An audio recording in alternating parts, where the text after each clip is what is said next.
Hi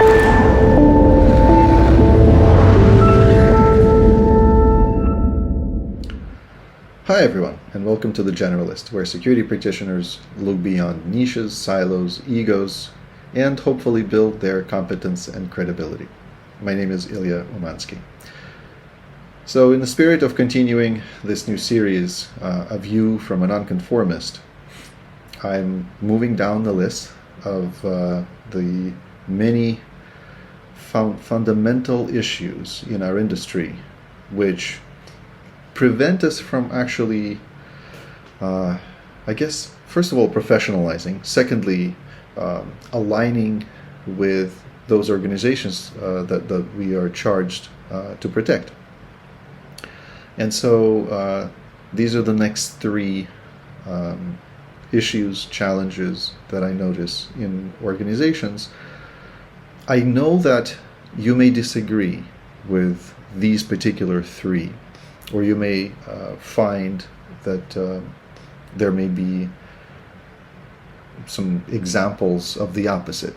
Please, by all means, do share them if you feel that I'm missing something. And I should say that because I developed this list some time ago, of course, progress is being made to some degree with these challenges. However, I must say that perhaps more progress is being made in some areas, but I still observe that these challenges kind of haunt us. So this is my view, and if you have evidence to the contrary, I'd be very happy to hear from you, and so you can help change my view.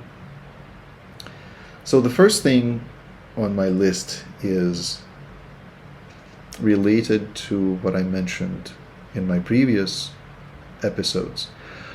It's related to this scaling, or very quickly scaling, adoption of different technologies, particularly technologies that help protect assets that are used for protection of assets. And it is still a challenge to find consistency with end-to-end encryption with different products that are being adopted for protection of assets. Now keep in mind, if it's a video surveillance system, recent designs have been updated where end-to-end encryption is possible, but sometimes it's an optional feature, sometimes it could be turned on or off by users, and so there's not enough conversation, at least for these types of systems, not enough conversations to actually decide, okay, well, are we going to stick with this? Is this something that is absolutely necessary in order to avoid known compromises, or is it still subject to user decisions? My view of this is that end-to-end encryption is necessary. It is something that no security platform, no security software, if there is any sort of communication that's taking place, any data transfers, no product should have options for having or not having encryption. I think encryption, end-to-end encryption, is very necessary.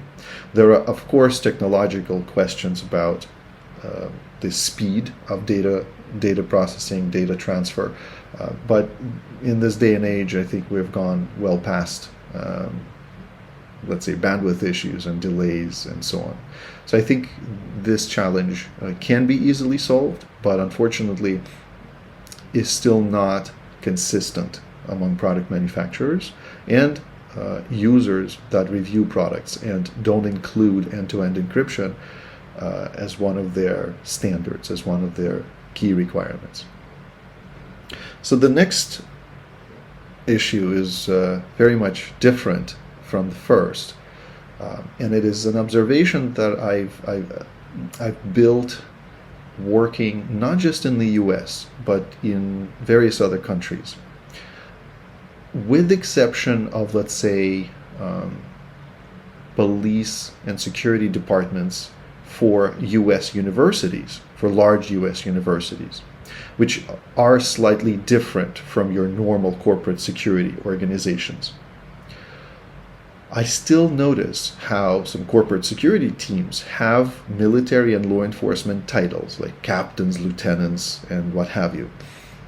And the reason why I feel this is not a good way to go, especially in a corporate setting, is because it's, first of all, it's completely disconnected from the title structures and the hierarchies that the organizations adopt.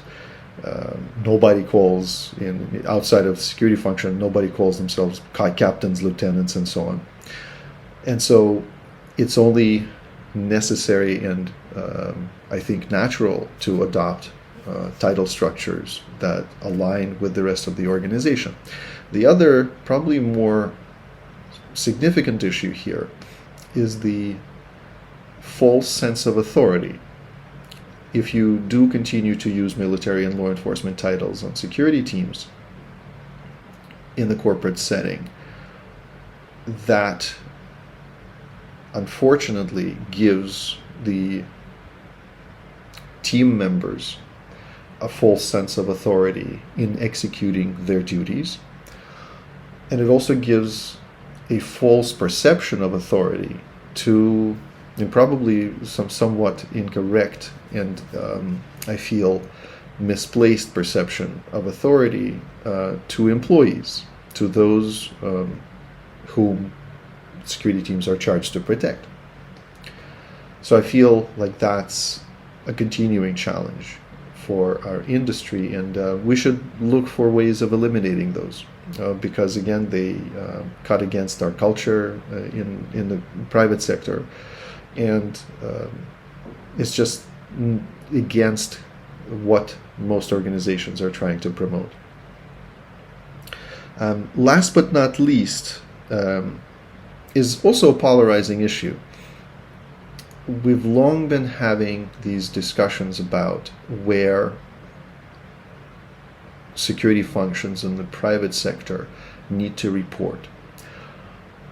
I have experience of having reported to, let's say, real estate function. I've also seen that similarly security functions were reporting either through operations or to the legal department and so on. But more frequently, the question arises about why security functions don't consistently report to the risk function. Now, there is an inherent issue with risk management as a separate practice in a separate hierarchical structure, because unfortunately there's a increasing debate in the community about what's effective in risk management, and whether the standards of yesterday, like ISO 31000 and COSO frameworks and so on, are actually implementable properly in organizations. And if you look at the work of organizations like the Risk Academy and Alex Sidorenko, I think you'll see some arguments that traditional risk management is not useful for organizations, and that we need to start rethinking what risk management is for organizations and how it should be deployed. Now, having said this, I think it's important to still acknowledge the fact that foundationally, asset protection is an extension of a risk management discipline. We are in the business of managing risks, recognizing them, teaching our clients of how to understand those risks, what could be some ramifications, and managing those risks together. And I still struggle to see consistent reporting lines from security functions to risk management functions. And it's something that I feel our industry needs to have more conversations about. And I think if the reporting continues to be so inconsistent, and we still see security functions reporting all over the place, right? How can we justify consistent protection of assets? Because the agenda of different corporate functions will be different, and very little of those functions will be connected to risk management. So obviously the argument could be, oh yeah, well, if you report to the chief financial officer, for example, of course there's an element of risk management there, but it's not holistic. If you're talking about reporting lines through the legal department, same issue applies. It's not a holistic risk management. It's probably going to be viewed primarily in legal terms. So I feel like we need to start observing how risk functions are changing in organizations and looking for ways to align security functions with reporting lines to risk functions. I think progress is being made on both ends, but I feel that consistency is yet to be demonstrated. So I want to leave you with these 3 points. I think that they're a little bit more complex, if you will, a little bit more challenging. Probably less so on the end-to-end encryption. That's a technical feature that probably just can be made more consistent, and that's up to manufacturers and also users to actually adopt this. But I feel like the other 2, the titles on corporate security functions and also the reporting lines, is something more complex, and it really is organization dependent, culture dependent. However, something we as practitioners should be very acutely aware of when we analyze organizations and when we consult organizations going forward. So I leave you with these thoughts.